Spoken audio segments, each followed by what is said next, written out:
Hello guys, welcome back to my channel. എനിക്കിന്നൊരു exam ഉണ്ട്. So അതിനു വേണ്ടി പോവുകയാണ്. ന്യൂനാണ് എക്സാം. സോ ഞങ്ങൾ രാവിലെ ബ്രേക്ക്ഫാസ്റ്റ് ഒക്കെ കഴിച്ചിട്ടാണ് ഇറങ്ങിയത്. ഇപ്പോൾ മഴ സീസണൊക്കെ അല്ലേ, അപ്പോൾ കുടയൊക്കെ എടുത്തിട്ടുണ്ട്. വെളുപ്പിനും രാവിലെയൊക്കെ നല്ല മഴയായിരുന്നു. ഞങ്ങൾ ഇറങ്ങിയ ടൈമിൽ ചെറിയ തോർച്ച ഉണ്ടായിരുന്നു. അപ്പോൾ ആ ടൈം തന്നെയാണ് ഇറങ്ങാൻ പറ്റുകയെന്ന് എഴുതി പെട്ടെന്ന് തന്നെ ഇറങ്ങുമായിരുന്നു. ബസ്സിനകത്ത് അധികം നിൽക്കേണ്ടിയൊന്നും വന്നില്ല. ഇറങ്ങി ഒരു 5 മിനിറ്റൊക്കെ കഴിഞ്ഞപ്പോൾ തന്നെ ഞങ്ങൾക്ക് പോകാനുള്ള ബസ് വന്നു. നല്ല തിരക്കുള്ളതെന്നാണ് കരുതിയത്, പക്ഷേങ്കിൽ കയറിയപ്പോൾ തന്നെ ഞങ്ങൾക്ക് സീറ്റ് കിട്ടി.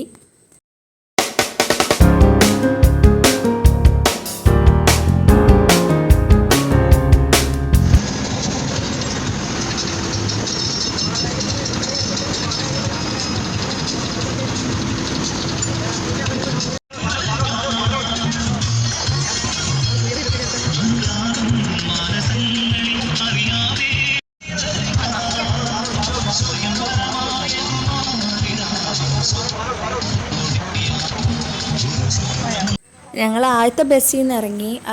നമുക്ക് ഇറങ്ങാനുള്ള സ്ഥലം എത്തിയപ്പോൾ ഇറങ്ങി. പിന്നെ അവിടെ നിന്ന് അടുത്ത ബസ്സിൽ കയറി. ആദ്യത്തെ ബസ് പ്രൈവറ്റ് ആയിരുന്നു. ഇനിയുള്ള ബസ് എന്ന് പറയുന്നത് KSRTC ആണ്. കാരണം എൻ്റെ എക്സാം സെൻറ്റർ എന്ന് പറയുന്നത് ഞങ്ങൾക്കറിയാത്തൊരു റൂട്ടിലാണ്. ഞാൻ ഫസ്റ്റ് ടൈമാണ് ഇങ്ങനൊരു സ്ഥലവും കേൾക്കുന്നത്, ഇങ്ങനൊരു സ്കൂളും കേൾക്കുന്നത്.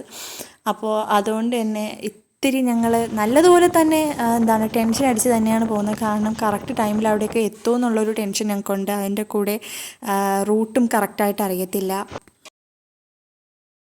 അങ്ങനെ ഇറങ്ങാനുള്ള സ്ഥലം എത്തി. ഇവിടെ നിന്ന് അടുത്ത ബസ് നമ്മൾ കയറണം. ഇതൊരു വലിയ ജംഗ്ഷനാണേ, പക്ഷേങ്കിൽ നമുക്ക് പോകേണ്ട റൂട്ട്, അതായത് ആ റൂട്ട് ബസ് കണ്ടുപിടിക്കുന്നത് നല്ല ടാസ്ക്കാണ്. ഇവിടുത്തെ ബസ് സ്റ്റാൻഡ് ക്ലോസ് ആയതുകൊണ്ട് അവിടെ എന്തോ വർക്ക് കിടക്കുകയാണ്. സോ ബസ്സെല്ലാം ഇങ്ങനെ റോഡിലാണ് കിടക്കുന്നത്, റോഡിൻ്റെ സൈഡിലാണ് കിടക്കുന്നത്. അപ്പോൾ മുകളിൽ നിന്ന് താഴെ വരെ ഇങ്ങനെ ബസ്സുകൾ കിടക്കുന്നുണ്ട്. അപ്പോൾ അതിൽ നിന്ന് നമ്മൾ പോകാനുള്ള റൂട്ട് കണ്ടുപിടിക്കുക എന്ന് പറയുന്നത് ഇത്തിരി ടാസ്ക്കാണ്.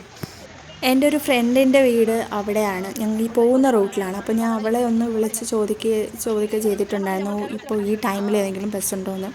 അപ്പോൾ അവളും ഇങ്ങനെ അവൾക്കും കറക്റ്റായിട്ട് അറിയത്തില്ല എപ്പോഴൊക്കെയാണ് ബസ്സുള്ളതെന്ന്. ഇങ്ങനെ ഓരോ ബസ്സുകൾ ഇങ്ങനെ വരും പോകും. അപ്പോൾ അതിൻ്റെ കറക്റ്റ് ടൈമൊന്നും അവൾക്കറിയത്തില്ല. എന്നാലും അവളൊരു ഊഹം വെച്ചിട്ട് ഈ ടൈമിലൊരു ബസ്സുണ്ടെന്ന് പറഞ്ഞു. പിന്നെ ഞങ്ങൾ ആ ബസ് വെയിറ്റ് ചെയ്ത് നിൽക്കുകയായിരുന്നു. എന്നിട്ടും ഒരു സംശയം തോന്നി. ഞങ്ങൾ അവിടെ ഉള്ളൊരു കണ്ടക്ടറിൻ്റെ അടുത്തൊക്കെ കാര്യം ചോദിച്ചു. ഇതേപോലെ ഈ റൂട്ടിലേക്ക് പോകാൻ ബസ്സുണ്ടോയെന്ന് ചോദിച്ചപ്പം അവർ പറഞ്ഞു, ഇപ്പോൾ ഒരു ബസ്സുണ്ട്, പക്ഷേങ്കിൽ നിങ്ങൾ നല്ലതുപോലെ നോക്കി നിൽക്കണം, എവിടെയാണ് നിർത്തുന്നതെന്ന് നമുക്ക് പറയാൻ പറ്റത്തില്ല എന്ന്. അപ്പോൾ എന്ത് ചെയ്യാൻ, ഇനി ബസ് വരുന്നവരെ നോക്കാമെന്നും കരുതി നിന്നപ്പോഴാണ് ഗായ്സ് പണിപ്പാലും വെള്ളത്തിൽ കിട്ടിയത്. നല്ല മഴ എന്ന് പറഞ്ഞാൽ പെട്ടെന്നാണ് ആ മഴ അങ്ങ് പെയ്തത്. അതോടുകൂടി ആ ഉള്ളിലേക്ക് ഞങ്ങൾക്ക് കയറി നിൽക്കേണ്ടി വന്നു. അപ്പോൾ പിന്നെ വരുന്ന ബസ്സൊന്നും അറിയാനും പറ്റുന്നില്ല. അങ്ങനെ ഒരു 10-15 മിനിറ്റ് നിന്നതിന് ശേഷമാണ് ഞങ്ങൾക്ക് പോകാനുള്ള ബസ് വന്നത്. അതോ ആ ബസ് കണ്ടുപിടിക്കാൻ ഞങ്ങൾ പെട്ട പാട് അത് ചില്ലറയൊന്നും അല്ല. ജസ്റ്റ് മിസ്സിനാണ് ആ ബസ് കണ്ടത്, അല്ലെങ്കിൽ ഞങ്ങൾക്ക് ആ ബസ് കിട്ടത്തില്ലായിരുന്നു.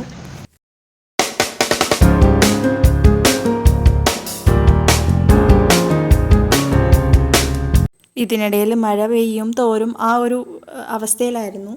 എന്നാലും സാരമില്ല, അങ്ങനെ വലിയ മഴയൊന്നും ഞങ്ങൾ സ്കൂളെത്തുന്ന വരെ ഉണ്ടായിരുന്നില്ല.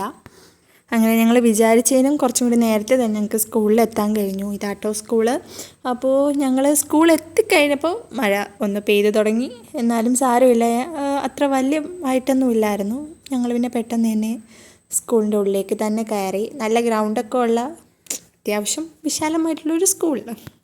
ഞങ്ങൾ ഉച്ചഭക്ഷണം കരുതിയിട്ടുണ്ടായിരുന്നു. ഞങ്ങൾ പൊതുച്ചോറക്കായിട്ടാണ് വന്നത്. കാരണം ഇത്രയും ദൂരം വരണമല്ലേ, എന്തായാലും ചെല്ലുന്ന സ്ഥലത്ത് ഇതുപോലെ ഫുഡ് ഫെസിലിറ്റി വല്ലതും ഇല്ലെങ്കിൽ ഞങ്ങൾ പെട്ടുപോകും. അങ്ങനെ പൊതുച്ചോറക്കായിട്ടാണ് വന്നത്. അതുപോലെ തന്നെ സ്കൂളിൽ കറണ്ട് ഇല്ലായിരുന്നു ഗൈസ്.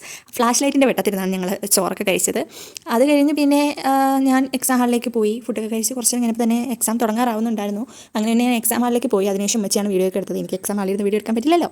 കൂടെ വന്നവർക്ക് സ്കൂളിലെ ഓപ്പൺ ഓഡിറ്റോറിയം അവർ തുറന്നു കൊടുത്തു. പിന്നെ അവിടെയാണ് ഉമ്മച്ചിയൊക്കെ ഇരുന്നത്. എക്സാം കഴിഞ്ഞ ഉടനെ ഞാൻ പുറത്തേക്ക് ഇറങ്ങിയപ്പോൾ തന്നെ പിന്നെ ഞങ്ങൾ വേഗം സ്റ്റാൻഡിലേക്ക് നടന്നു. കാരണം ഞങ്ങൾക്കിന്ന് തിരിച്ച് വീടെത്തണമല്ലോ. ഒന്നാമത് മഴക്കോളും ഉണ്ട്, മഴയും പെയ്യുന്ന ഒരു ടൈമുമാണ്. അപ്പോൾ അതുപോലെ ലേറ്റായി പോയാലും ഞങ്ങൾ തന്നെയാണ് പെട്ടുപോകുന്നത്.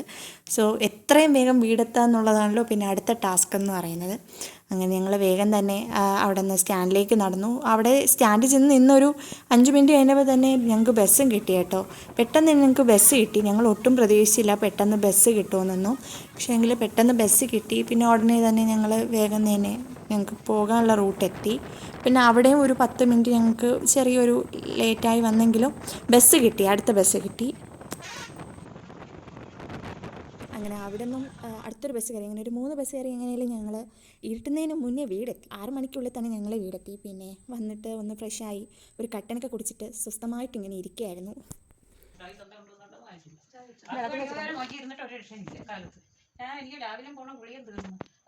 സന്ധ്യ ആയപ്പോൾ പിന്നെ ഞാൻ ഇതിന് മുമ്പ് കാണിച്ച വീഡിയോയിൽ പറഞ്ഞിട്ടുണ്ടായിരുന്നല്ലോ ഞങ്ങളുടെ റിലേറ്റീവ് ഒരു മാമിയെ പറ്റി. അപ്പോൾ മാമി വന്നിട്ടുണ്ടായിരുന്നു. അപ്പോൾ മാമി വന്നത് പാലൊക്കെ കൊണ്ടാണ്. പിന്നെ ചായ ഇട്ടു.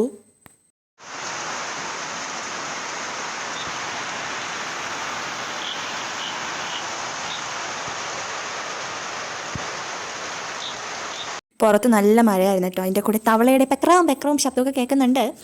അങ്ങനെ ഞാൻ ചായ ഇടാണ്. ചായ റെഡി ആയതും പിന്നെ ഞാൻ ചായ അവർക്കെല്ലാവർക്കും ഗ്ലാസ്സിൽ ഒഴിച്ച് കൊണ്ട് കൊടുത്തു. പിന്നെ ഈശാ നമസ്കാരമൊക്കെ കഴിഞ്ഞതിന് ശേഷം ഞങ്ങൾ ചോറ് കഴിച്ചു. പിന്നെന്താ, ഇതൊക്കെ തന്നെയുള്ളൂ ഇന്നത്തെ വിശേഷം. പിന്നെ എക്സാമിനെ പറ്റി പറയുകയാണെങ്കിൽ വളരെ നല്ല ഒരു എക്സാമായിരുന്നു. എനിക്ക് ഒന്നും അറിയില്ലായിരുന്നു. ഞാൻ ഫസ്റ്റ് ടൈമാണ് ഈ ഒരു എക്സാം എഴുതുന്നത്. അപ്പോൾ അതിൻ്റേതായിട്ടുള്ള എല്ലാ ബുദ്ധിമുട്ടും ഉണ്ടായിരുന്നു. ഞാൻ വിചാരിച്ച പോലെയൊന്നും അല്ലായിരുന്നു. എനിക്ക് ഒട്ടും ടൈം എനിക്ക് നല്ലതുപോലെ കിട്ടിയിട്ടില്ല. പിന്നെ ക്വസ്റ്റ്യനൊക്കെ വായിച്ച് അതിൻ്റെ ഉത്തരമൊക്കെ കണ്ടുപിടിച്ച് വന്നപ്പോഴേക്കും ടൈമൊക്കെ അങ്ങ് പാഞ്ഞു പോയി. അപ്പോൾ അതിനെപ്പറ്റി ഞാൻ കൂടുതലൊന്നും പറയുന്നില്ല. നല്ലൊരു എക്സാമായിരുന്നു അത്. പിന്നെ പറയാനുള്ളത്, നമ്മുടെ ചാനലിൽ കുറച്ച് ഫ്രണ്ട്സ് കൂടി ജോയിൻ ആയിട്ടുണ്ട്. എല്ലാവർക്കും വെൽക്കം. അതുപോലെ തന്നെ എൻ്റെ വീഡിയോയിൽ എന്തെങ്കിലും പോരായ്മകളുണ്ടെങ്കിൽ നിങ്ങൾക്ക് കമൻറ്റിലൂടെ തന്നെ എന്നെ അത് ഇൻഫോം ചെയ്യാം. I will try my best to correct that. എനിക്കറിയാം നിങ്ങൾ ടൈം കളഞ്ഞാണ് ഓരോ വീഡിയോസും കാണുന്നതെന്ന്. ആരും ഒന്നും വെറുതെ ചെയ്യില്ലല്ലോ. അപ്പോൾ ഞങ്ങളും ഞങ്ങളുടെ ഒരു നല്ലൊരു കാര്യത്തിന് വേണ്ടിയിട്ടാണ് ഈ യൂട്യൂബ് ചാനൽ തുടങ്ങിയത്.